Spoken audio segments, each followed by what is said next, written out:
Salutations again. I'm trying to think about think and feel about the school shooting in Texas, Uvalde. I think that's how you pronounce it, elementary school. So far, I've only been reading the name, haven't been listening or hearing it. Thoughts about it. Dangerous. It can be dangerously hard to maintain outrage, the sort of learned helplessness, getting numb to the same story over and over again. But it seems like there is a lot of pain and anger and rage out there that may finally be able to do something.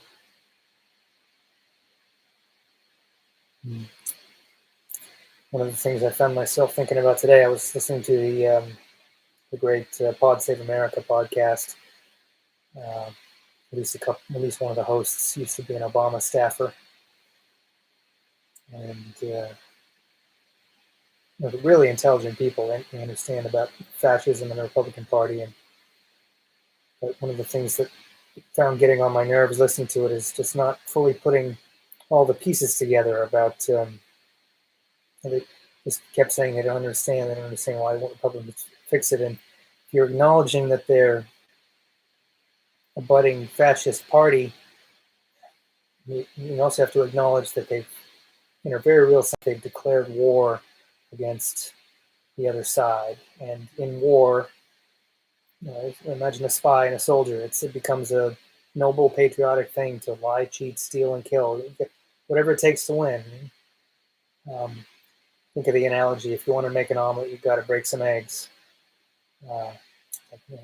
Soldiers die in war, and for all we know, that they're saying, yeah, children dying is bad, but if it's what it takes for the Republican Party to win, to take over and save the country, it's better than what would happen if they didn't take over.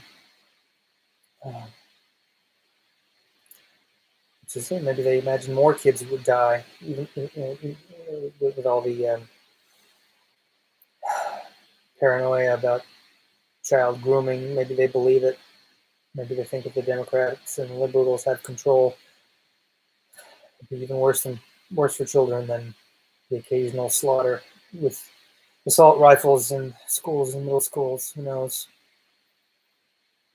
But also about just thinking about Mussolini in Italy and what I've learned about that particular rise to fascism and how the patterns repeat. Of course, Republicans are often taught to believe that history doesn't matter, but you can see the patterns over and over again. And one of the things Mussolini did, and you'd see Trump trying to do, whether he was figuring out on his own or he was copying Mussolini, intentionally trying to sow chaos, because chaos benefits the insurgent and the minority. Opportunities for change and power, taking power, and one of the things Mussolini did, you create fear and anger and pain in the chaos, and the public says, and you're creating that pain, the budding fascists, that fear and that anger and that chaos, and the public doesn't really realize it because they're not fully paying attention. And they say, save us, we'll give you whatever power it takes to save us from this chaos. Just clean up the streets, we'll give you police control, we'll give you military dictatorships, we'll give you martial law, just save us from this chaos. And the budding fascists are like, all right, sure, we'll take that power. And then they take that power and they use that power to destroy democracy. And I think in America, a lot of people American exceptionalism, shining city on the hill. It's America. It couldn't happen here, even though those same people sometimes are complaining about how awful America is, the crime rate and the lack of opportunity and the muzzling of freedom, the baloney about masks being like Nazi Germany. I just wish more people could accept that things aren't normal and not just desperately want to go back to seeing the Republican Party as a normal party. You've got to be able to understand that, when you're corrupted by power and you believe you're at war, you're capable of intentionally destroying things and keeping good things from happening in order to get that power. You convince yourself because it's good for your career, and so you convince yourself it's good for the country. Your voters want it. Oh, you got to do it. You got to do what your voters want. No, you don't have to do what your voters want. If your voters are wrong, treasonous, against the Constitution, against democracy, misinformed, you don't do what your voters want. You don't. The oath of office for a senator and a House of Representatives member is not primarily. It doesn't mention number one and number two. Benefit your party, the power of your party, and do whatever your voters tell you. That's not what your oath of office says. It's to the rule of law. It's to the Constitution. And yeah, that's most of it. A little bit rambly, but I haven't felt very sharp today, and I've been kind of tired trying to deal with the video stuff and the audio books. And it's exhausting, and it's not really creatively satisfying. I keep prioritizing it over writing and going back to the novel. It's the old sort of procrastination and doing whatever you're not supposed to be doing.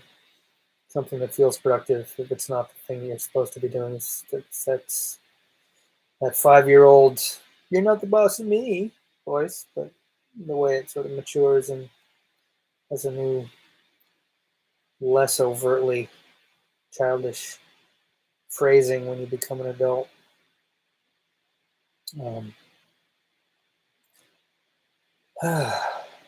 Yeah, beyond that, went shopping today.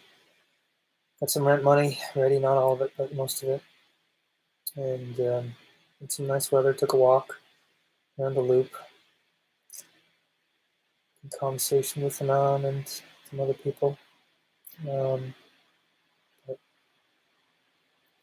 it's already almost 3:30. Really got to eat and try to get to bed earlier this time.